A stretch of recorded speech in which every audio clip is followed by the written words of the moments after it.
कल रविवार को भिलाई नगर विधानसभा क्षेत्र के अंतर्गत स्विक सेंटर में कांग्रेस द्वारा संविधान बचाओ सभा का भव्य आयोजन स्विक सेंटर परिसर सभागार में किया गया, जहां पर प्रदेश के पूर्व मुख्यमंत्री भूपेश बघेल जी उपस्थित हुए।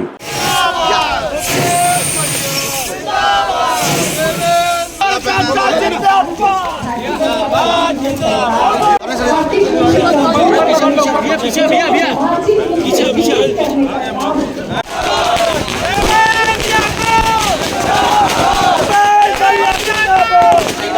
मैडम आप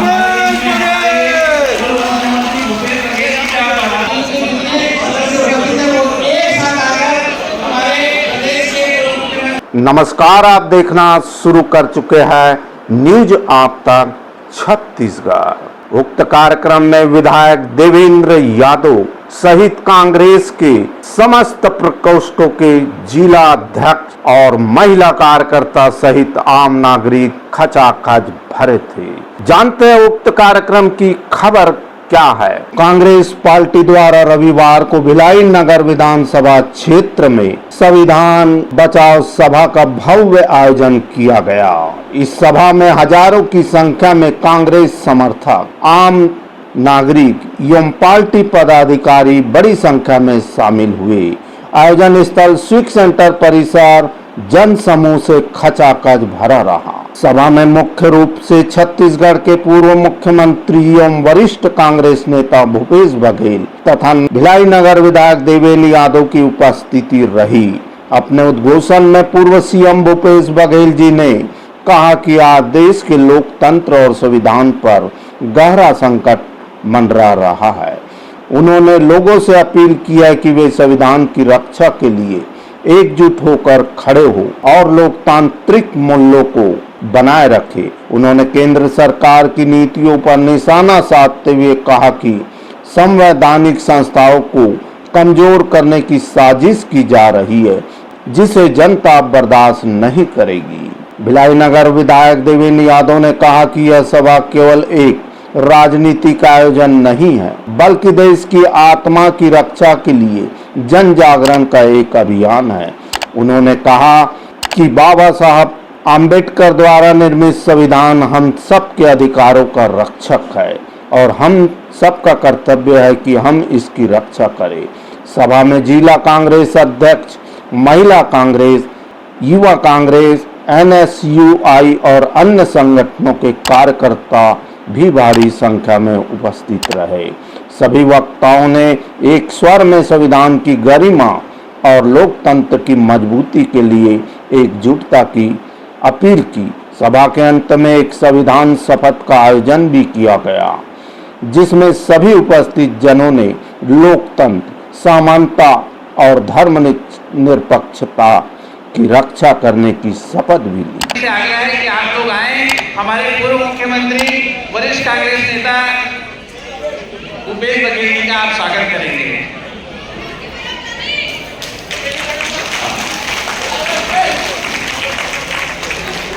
नीता रेड्डी जी उपस्थित है, उनका भी हम स्वागत करेंगे।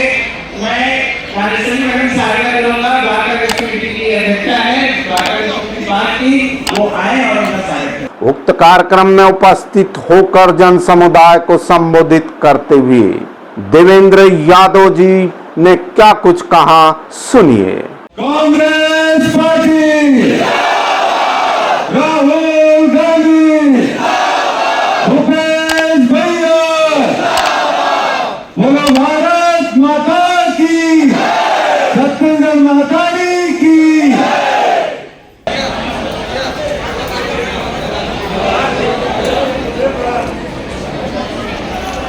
साथ ही नगर निगम भिलाई के महापौर नीरज पाल जी ने जन समुदाय को संबोधित करते हुए आज के आयोजन को लेकर क्या कुछ कहा, सुनिए। हमारे प्रदेश के पूर्व मुख्यमंत्री माननीय भूपेश बघेल जी उपस्थित हुए हैं।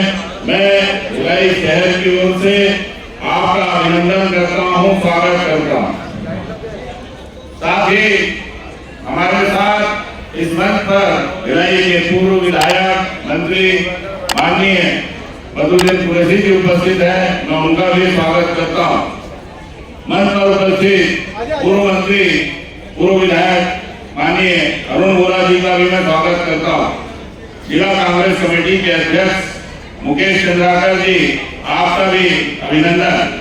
बहुत ही दुर्भाग्य की बात है कि अभी जो सरकार है वो लगातार इस संविधान का हनन करती रही है, संविधान के विरुद्ध जाकर निर्णय करती रही है, संविधान को तोड़ने की कोशिश करती रही है।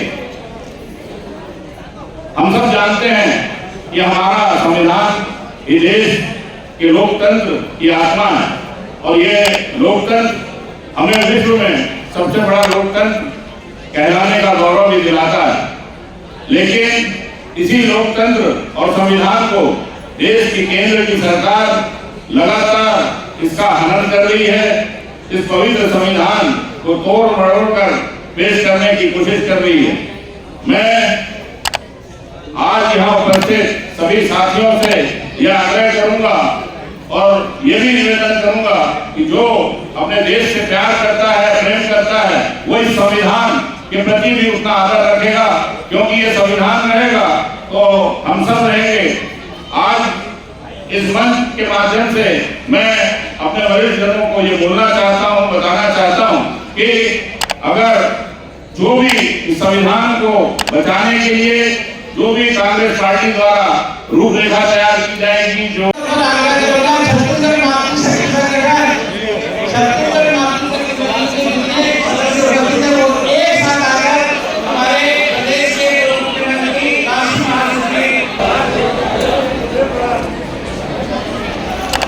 उक्त कार्यक्रम में उपस्थित होकर छत्तीसगढ़ राज्य के पूर्व मुख्यमंत्री भूपेश बघेल जी ने अपने उद्घोषण में क्या कुछ कहा। किसने दिया? संविधान। यही संविधान है जिसमें 3 तरह की व्यवस्थाएं हैं। एक विधायिका है, विधानसभा है, लोकसभा है, जहां हम कानून बनाते हैं। दूसरा कार्यपालिका है, जो विधानसभा लोकसभा में कोई काम स्वीकृत हो एग्जीक्यूट करने का काम कार्यपालिका का है, और संविधान से विपरीत कहीं काम हो रहा हो इसके लिए न्यायालय है, न्यायपालिका है। सबकी जिम्मेदारी अलग अलग है और उसके साथ साथ अलग अलग संस्थाएं बनी, निर्वाचन आयोग बना ताकि निष्पक्ष चुनाव हो सके। न्यायपालिका बने ताकि कोई भी व्यक्ति वहां जाके सरकार के खिलाफ आवाज बुलंद कर सके, न्याय की गुहार कर सके, न्याय अपना अधिकार ले सके।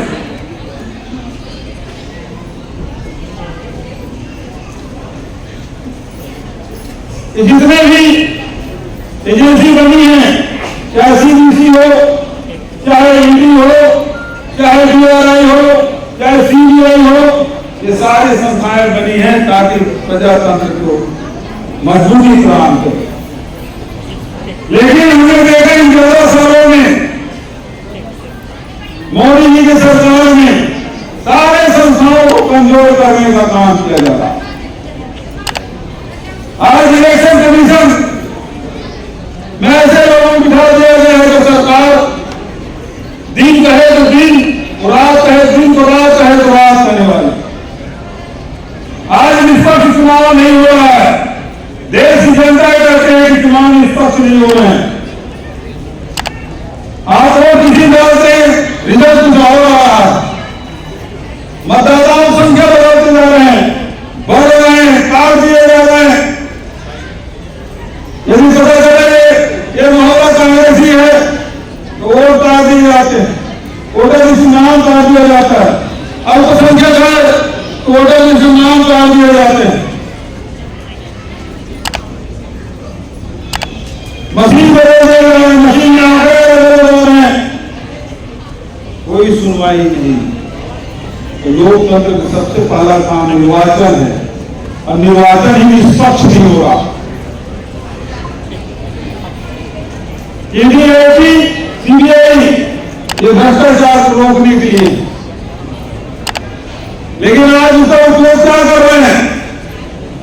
ये विपक्ष के लोगों को दबाने का काम कर रहा है, दबाने का काम कर रहे हैं। कोई सरकार के खिलाफ बोले तो उसकी बोलती बंद कर दी जाएगी, उसको जेल में डाल दिया जाएगा, उसकी संपत्ति जब्त कर दी जाएगी। आप याद करें जिनकी सरकारों को, चाहे मनमोहन सिंह की सरकार हो, चाहे अटल जी की सरकार हो, उससे पहले चाहे नरसिम्हा राव अभी जी की सरकार हुई, हर को बोलने का अधिकार था, चाहे वो कलाकार हो, चाहे वो किसान हो, मजदूर हो, चाहे वो उद्योगपति हो, सरकार की नीतियों का आलोचना करते थे। लेकिन अब यदि कोई भोजन की आलोचना कर दे तो उसके घर छापे पड़ जाते हैं, कोई विरोध नहीं कर सकता। पहले खूब बदनाम करेंगे, मीडिया में सब करेंगे, लेकिन जहां भारतीय जनता पार्टी में शामिल हुए तो बिल्कुल वॉशिंग मशीन में धुले जैसे बिल्कुल पाक साफ हो जाता है।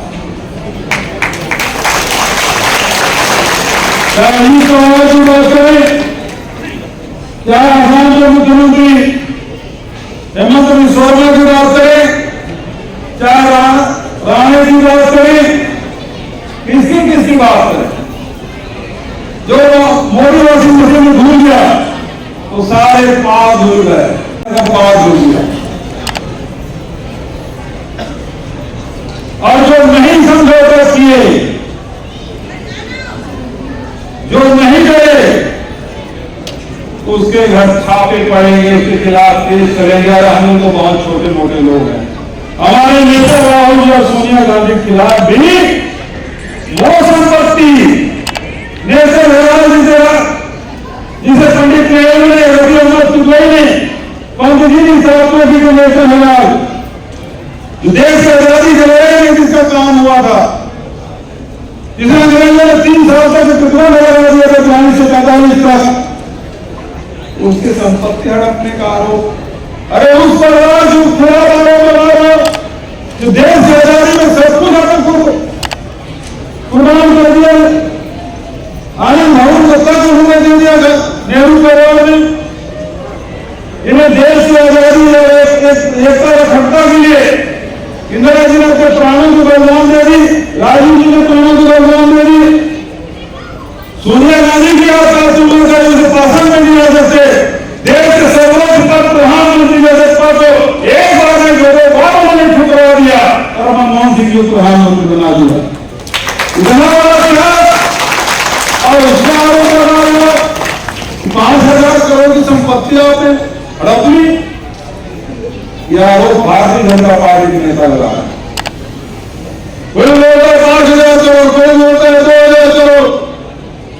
अभी जब कोर्ट में केस हुआ तो संपत्ति 369 करोड़, कहां 369 करोड़, कहां 5,000 करोड़। कैसे बढ़ा बताते, कैसे बदनाम करने की कोशिश कर रहा। फिर भी हमारे नेता सोनिया जी, राहुल जी इनसे डरे नहीं, झुके नहीं। अरे वो परिवार है जो अंग्रेजों के सामने नहीं झुके, 10 साल जेल में रहे, तब उसे नहीं समझौता किया, उसे नहीं डरे। लोगों से डरे, देश के सर्वोच्च बदनाम करने वाला परिवार गांधी नेहरू परिवार, उसे डराने की कोशिश। हम लोगों को ऊर्जा मिलती है, ताकत मिलती है। अभी देवेंद्र भाई ने बताया 6 महीने जेल में रखा, मेरे पास घर में नहीं आया था, देवेंद्र बड़ा जा गया है, मैं बोला सारे मामले उसमें डाला जाएगा। पहला मैन मेरा यही था और वही हुआ, सारे मामले देवेंद्र को डाल दिया। अरे आज भी जो समाजी समाज है, जो पवित्र देश सामने जिसे काटा गया, जिसे काटा दिया आंदोलन हुआ, जो समाज से मांग की कि उसकी सीबीआई जांच होनी चाहिए, आज भी मांग वहीं से वहीं खड़ा है। लेकिन अभी भी न्याय नहीं मिला सत्तानी समाज को। एक शांति लोगों जेल भेज दिया, 6 महीने तक जेल में रहे। सुप्रीम कोर्ट जमानत लेकर सरकार तमाशा। अरे तुम्हारी सरकार में देश में कभी कलेक्टर और कार्यालय नहीं चला, लेकिन भारतीय जनता पार्टी और इसी सरकार ने कलेक्टर ऐसी जलाए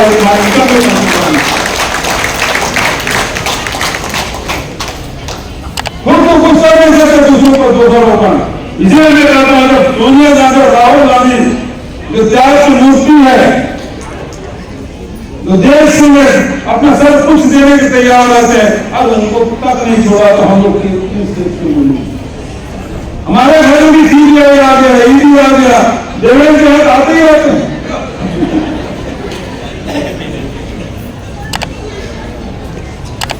लेकिन हम कांग्रेसी हैं, उस मिट्टी के बने हुए हैं जो न गोरे अंग्रेज से डरे न काले अंग्रेज को डरते हैं।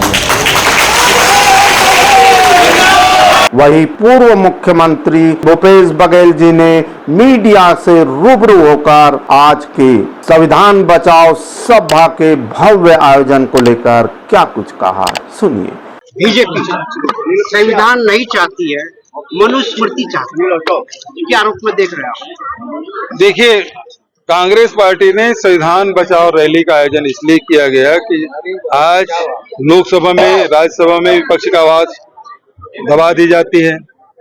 आज न्यायपालिका दबाव में है, कार्यपालिका दबाव में है, जितने भी हमारे एजेंसियां हैं, जितने भी आयोग हैं, वो सब दबाव में है। चाहे निर्वाचन आयोग हो, चाहे सीवीसी हो, चाहे ईडी हो, सीबीआई हो, आईटी हो, डीआरआई हो, सारे एजेंसी दबाव में है, एनआईए दबाव में है और ये विपक्ष को कुचलने का काम कर रहे हैं। जो भी विरोध में बात कर रहे हैं उसे दबाने का काम। तो लोकतंत्र आज खतरे में है और संविधान बदलने की बात अब कर रहे हैं। तो संविधान बदलने के बाद अब की बार 400 पार का उन्होंने नारा दिया था। संविधान बदलने की बात उन्होंने कही थी, जनता ने 400 के घटा के 240 में ले आया, पूर्ण बहुमत भी उनको नहीं मिला, बहुमत के लिए तरसना पड़ गया उसको।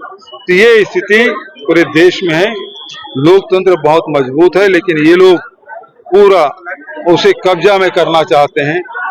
इसलिए संविधान बचाओ रैली का आयोजन, और ये लोग मनुस्मृति लागू करना चाहते हैं ताकि महिलाओं को जो अधिकार मिला है, अनुसूचित जाति का अधिकार मिला है, जनजाति का अधिकार मिला है, पिछड़े वर्ग के लोगों को मिला है, जो व्यापार छोटे मोटे व्यापार कर रहे हैं उनको भी संरक्षण संविधान के तहत मिलता है, उसको खत्म करना चाहते हैं। सर, एक प्रश्न है कि विजय शर्मा ने कहा है कि कांग्रेस की जो पूर्व सरकार थी अपराधियों का वोट बैंक बनाकर रखी। चलो पुष्प हो रहा है आप पे, पत्रकारों पे। हाँ जी, वोट बैंक बनाकर रखी थी। कानून व्यवस्था की स्थिति बेहद खराब है। राजधानी में फर्जी इनकाउंटर हो रहे हैं, 6-6 बार गोलियां चल चुकी है, भिलाई में गोलियां चल रही है ना। आदिवासी फर्जी इनकाउंटर में मारे जा रहे हैं। आज रेत खदान में ही नांदगांव में गोलियां चल गई, कांस्टेबल पे गाड़ियां चढ़ा दी गई, लोगों की हत्या की जा रही है, बंधक बनाए जा रहे हैं रेत खदान के लिए, अवैध उत्खनन। तो आज स्थिति ये है, कोई भी संस्था है वो सुरक्षित नहीं है और सबको आज छत्तीसगढ़ में कानून व्यवस्था की स्थिति बेहद खराब। सर, एक प्रश्न और है, देश का प्रथम प्रदेश की मुखिया भी सुनी, किस रूप में देखते हैं? वो सुनने के लिए सविता ठाकुर जी आई थी बिहार से, मैं उसी फ्लाइट में आया कल। भारतीय जनता पार्टी के एक भी आदमी उसे रिसीव करने तक नहीं आया। तो मन की बात के बारे में आप सोच सकते हैं, 11 बजे आया ना मन की बात है, तो 11 बजे तो विष्णु देव साहब मेरे क्षेत्र में था, उनका कार्यक्रम इधर लगा था। नहीं, के बाद 12 बजे आया, उसके बाद आया, तो कार्यक्रम तो 11 बजे का था। आदिवासियों के पलायन की बात कही आपने, जबकि मुख्यमंत्री आदिवासी हैं, लेकिन बस्तर में एनआईए का इतना आतंक है, पुलिस का इतना आतंक है, फर्जी इनकाउंटर हो रहा है, फर्जी केसेस दायर किए जा रहे हैं, जेल में ठूसे जा रहे हैं और इसके कारण से वहां के नई नियुक्ति, खासकर सुकमा जिला, दंतेवाड़ा जिला और बीजापुर जिले के नौजवान नई नियुक्ति 30 से 40 हजार लोग पलायन कर गए। बड़ी खबर है। इस एक बार मैं इतने बार बोल चुका हूं, सरकार की तरफ से कोई बयान नहीं आ रहा है।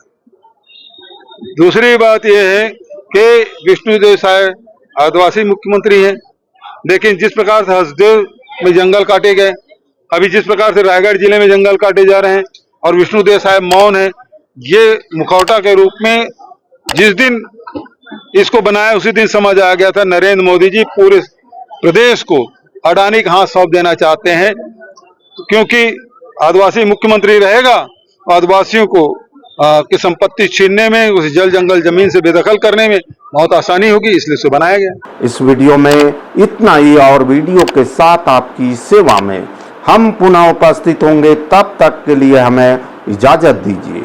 मैं जी सुरेश कुमार, न्यूज आप तक छत्तीसगढ़ के लिए कैमरामैन एडिटर यश देवागन के साथ नमस्कार, जोहार।